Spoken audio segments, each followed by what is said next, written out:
Now, a lot of people get confused because we as a firm also talk a lot about customer development, the lean startup methodology.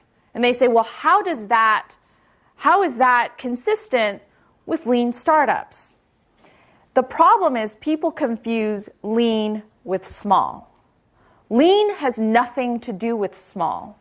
In fact, the amount of capital that you take in has nothing to do with whether or not your ambitions are big or small.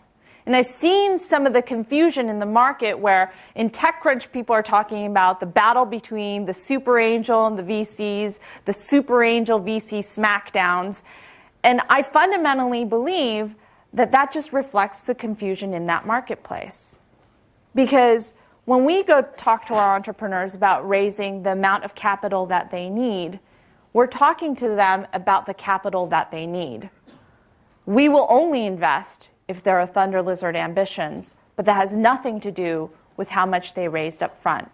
In fact, we've looked historically, and many of the largest, biggest companies raised only a few $1,000,000 in the front end. Microsoft, Apple, all of these companies only raised a couple $1,000,000. Even eBay, the amount that they raised, they never used.